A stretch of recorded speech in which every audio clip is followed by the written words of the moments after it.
Hey, small business grit community.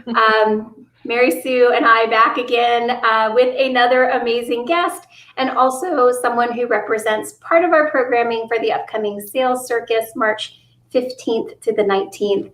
We wanted to bring our friend Chip Edwards here on Facebook Live because, one, we have him added to our programming sort of at the 11th hour after chatting with him in a networking event and realizing that his zone of genius is so interesting as it applies to the sales strategy. So Chip Edwards, his company is Create My Voice, and he develops apps for voice apps, right? Voice apps for smart speakers.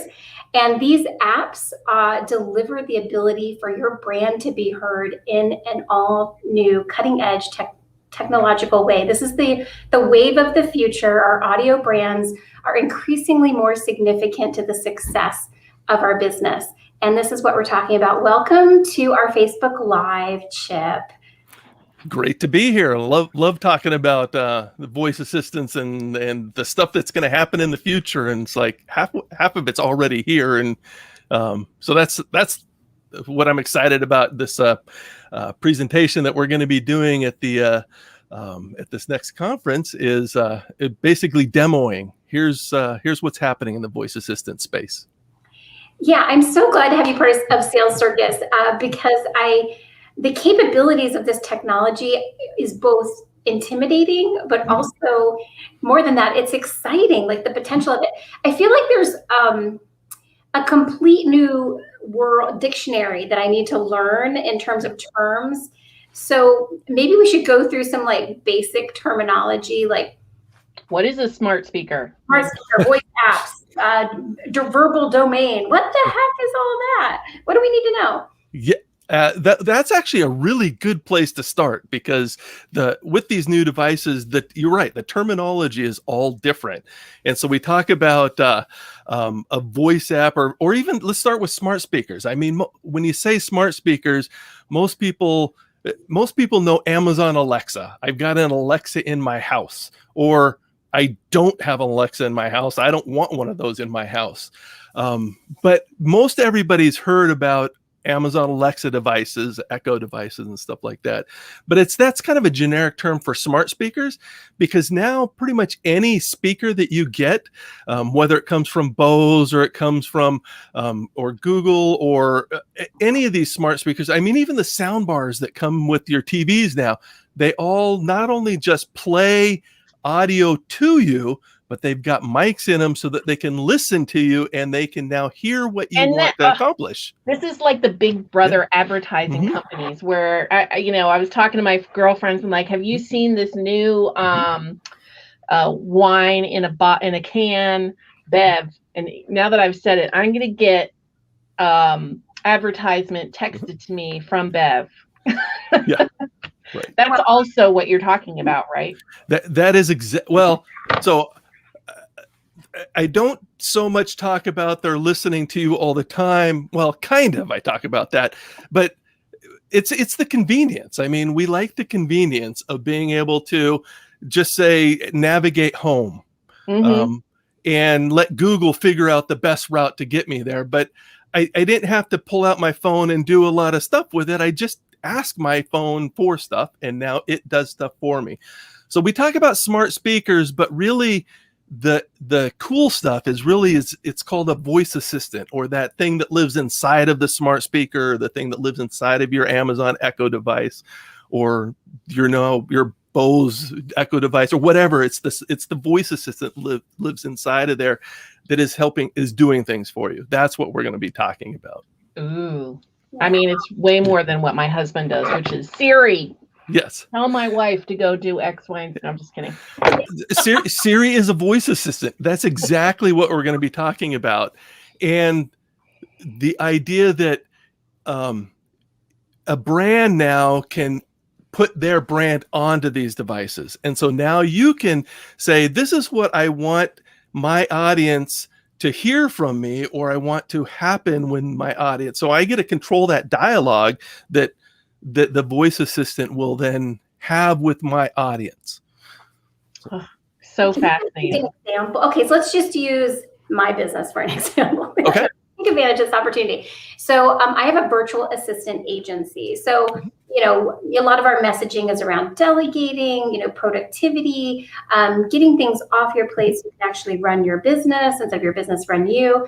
So maybe I would like to do like a daily productivity tip or time saving tip or a motivational quote for a business owner, something like that. How would I make that happen? I mean, I'd call you, obviously. Just call me. It's magic after that. After the phone call, it's magic. So, but that's a good question. So the first question is the content that you're already, so let me start this way. You have content that people want. And you have an audience that actually wants to hear your content because you've connected with them. And so they would like to hear what information that you have, and whether you put that out on a daily basis or a weekly basis, or in other words, you've got content that you're regularly putting out that you have an audience that wants to get from you. Okay.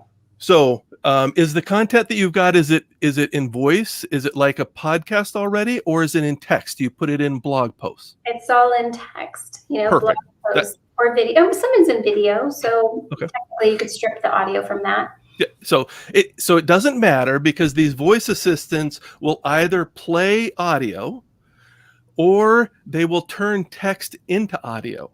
What?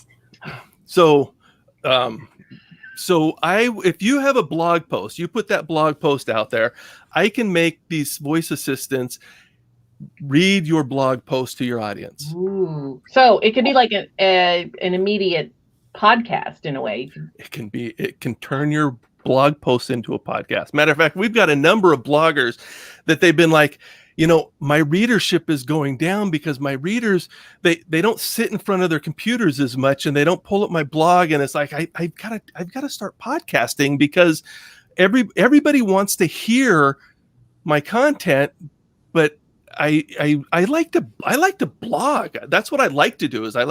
And this technology makes it so that now people can just ask for your blog post and they can hear it.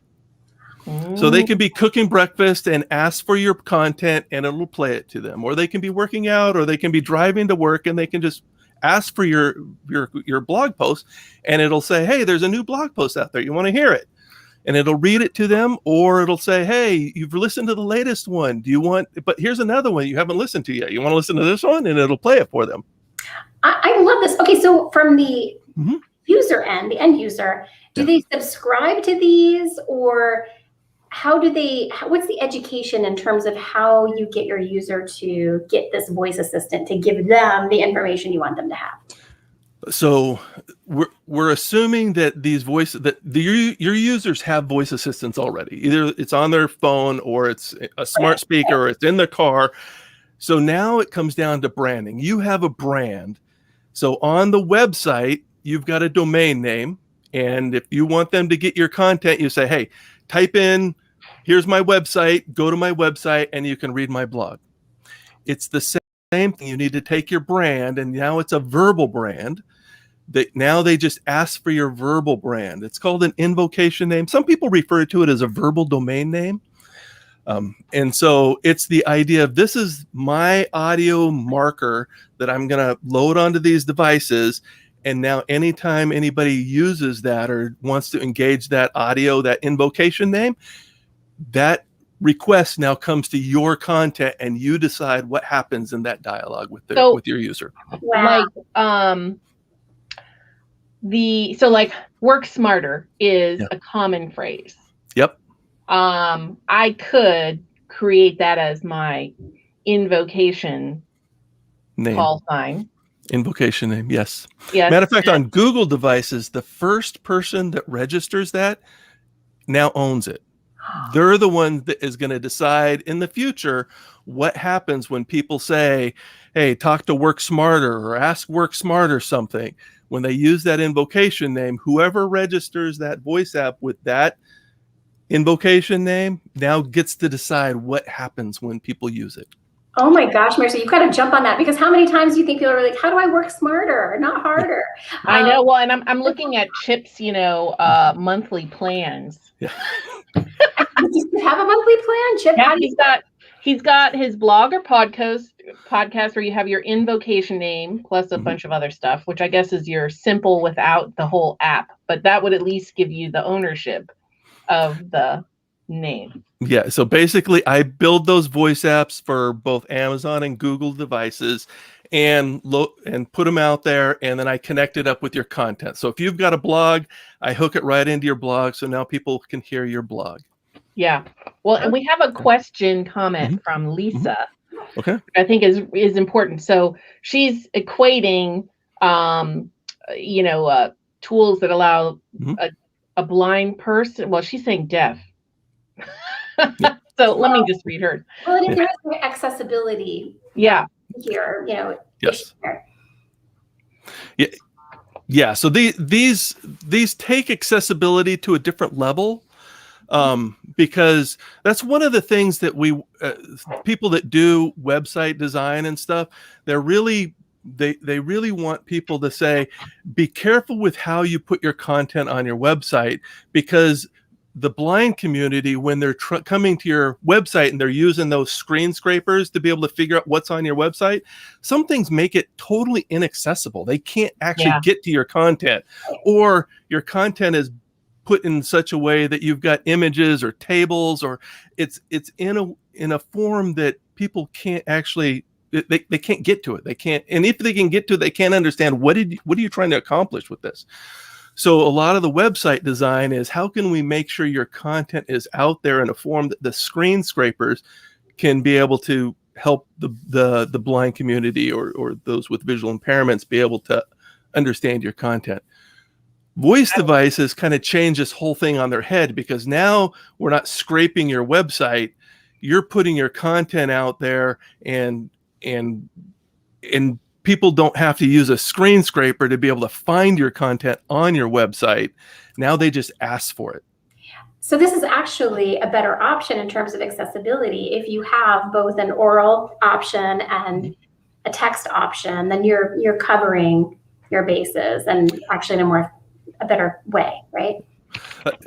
Yes, and even if you have a text option, it still makes you think about I need my content that I'm putting out there to be heard auditorily. So as you're putting your content out there, you need to make sure that, okay, when somebody asks for this and it's just reading the text, am I putting my text in there that is going to make it understandable? Now, when you have your voice assistant, when you're creating these apps, I should say, for the voice assistant, do you have an option on what the voice sounds like, or the voice? Oh, I was thinking the same. The voice, British accent, is that available, or what are our options, if any? So I don't want to give away a lot of what I'm going to be talking about or demonstrating in the sales circus coming up. The short answer is yes. Matter of fact, it's not currently part. I should put this as part of my presentation. But one of the cool things that I just went into beta on is, not only can we use different voices, but I'm just went into beta on this idea of, I can take your blog post and translate it to other languages. How cool is that? Yeah. So if you were watching my tweets going out this morning, actually, it was, hey, you can listen to my blog right now. All you have to do is say, Alexa, create my voice to read the latest blog post. Or you could say, Alexa, create my voice to read in Spanish, or talk to me in Spanish. Lisa. I agree, an Australian male voice. Australian. There are a number of voice options, and Australian is one of them. British is one of them. But as you go into different areas, having a voice that sounds like that area can be helpful. That's really so. Yeah. This is like so. It's wrapping your head around a totally different dimension, really, to me. And my question was around intellectual property rights or trademarks. So, like, if I trademark, and I don't even know if trademarks cover the invocation name yet, do they? Right. So that's the whole tricky thing, and I've been actually, anyway, whole different story, but that is a good question, because most of us, when we do our trademarks or we put our copyright stuff in, here's the spelling of my brand name. Here's my colors. Here's my images. Here's my logo. These are the things that identify me. Very few of us say, here's the sounds that represent my brand. Well, I know you can do it with like a jingle or like a podcast intro, outro. Right. So I guess now it does cover this, is what you're saying. So the answer is the litigation hasn't started in this area yet. Oh, it's about to heat up. So because people don't know that your verbal domain name or your verbal brand or your invocation name is a thing. And so it's not, as you said, work smarter. How many work smarters are out there right now? A lot. A lot, because I am working on my own intellectual property. Well, yes. And so right now, all those work smarters, well, actually, I don't know, because I haven't gone out there to see, is there a voice app out there for them already? But let's assume there's not. So it's not a problem for the first person.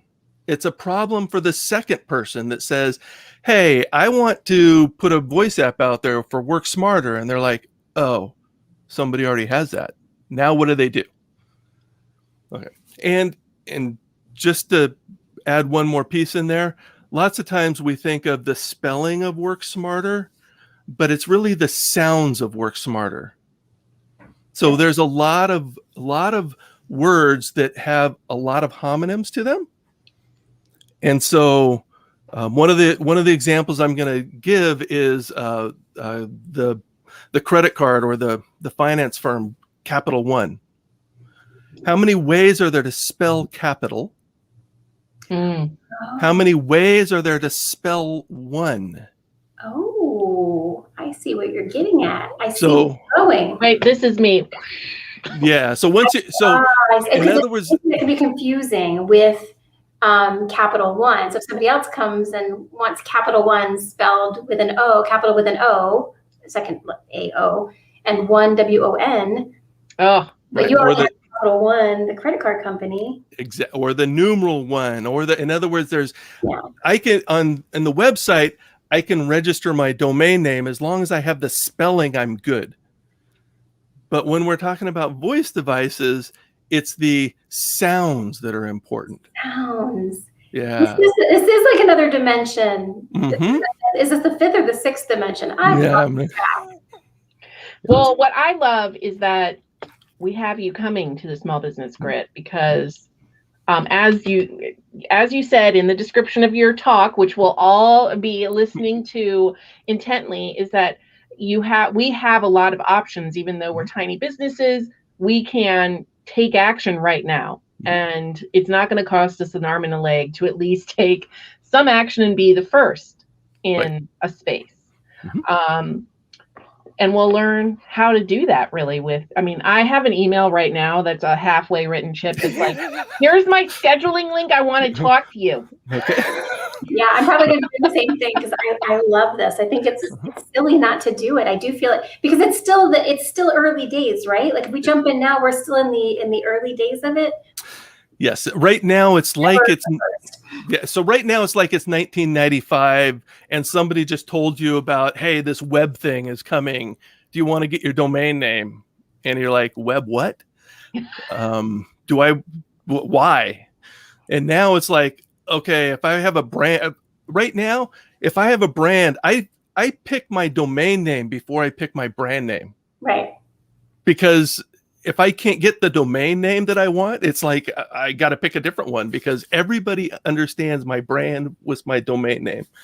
It's like that coming in the voice space. That's where it's so are the big brands, are they already there? Or a lot of the big brands are working on it. They know they need to work on it because, well, that's part of what I'm going to show as far as this is the stuff that's already happening in this space. just so you know, you might not have heard about any of this, but here's what's already there, already available, and here's what things that are people are doing. And the big brands are already engaged in making this, here's what do we want to do for our clients and how do we want to engage with them on these voice devices. Well, do you remember like 1995, like in their time machine? You remember how the smart people were snatching up like big brand domains and then selling them for big dollars later? Is this opportunity in the verbal domain space? So it's not the same. In other words, you can't just buy an invocation name.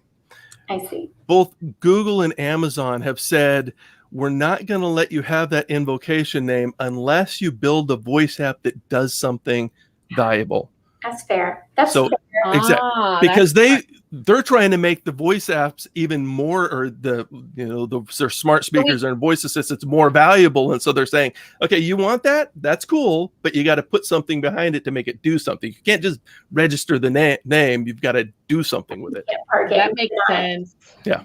That makes total sense. Well, Chip, thank you so much. I feel like I could go on and on with all my questions.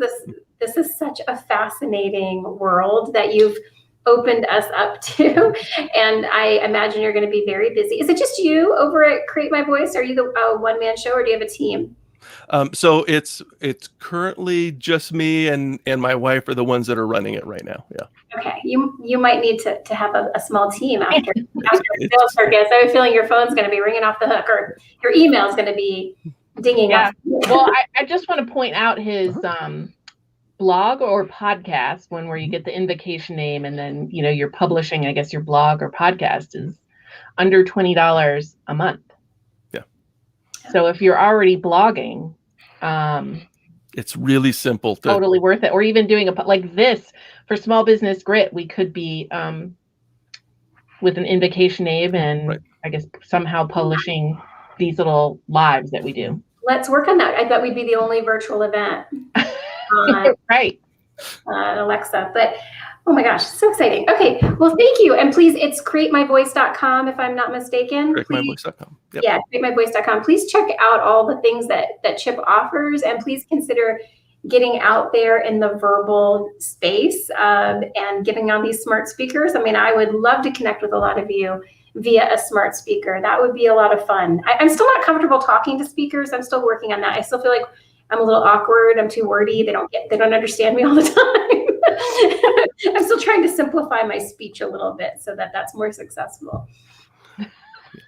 And I know it's not rational, but it happens. Yeah, that is one of the things that both Google and Amazon are working really hard on, is because turning your voice into text is relatively easy now. It's the whole thing of, okay, so what did you mean by what you said? Yeah. The whole intention. And that's where things get way more complicated with, okay, I got all the words that you said. What did you mean by that? Yeah. Where are the commas? This goes back to grammar, please. Yes. The AI is getting better and better and better. Yes, absolutely. I mean, huge investments in it. I mean, they're putting this as one of the next big things of where things are going. So there's a lot of money going there. Absolutely. Congratulations on being on the cutting edge of this, Chip. I mean, you were into smart speakers years ago, right? I mean, literally like years ago. Yeah, I started doing this 5 years, 6 years ago, something like that, when they were just starting to come out, and I was building some innovation lab stuff to be able to say, hey, here's where things are moving. Here's some examples. And then I think maybe 3 years ago, I started my own company to start helping people with this. Cool. Oh my gosh. I love that. You were on it. You can spot it's not even a trend. It's not even like trend spotting. It's like you future spotted. Yeah, futures. Exactly. This is going to get big.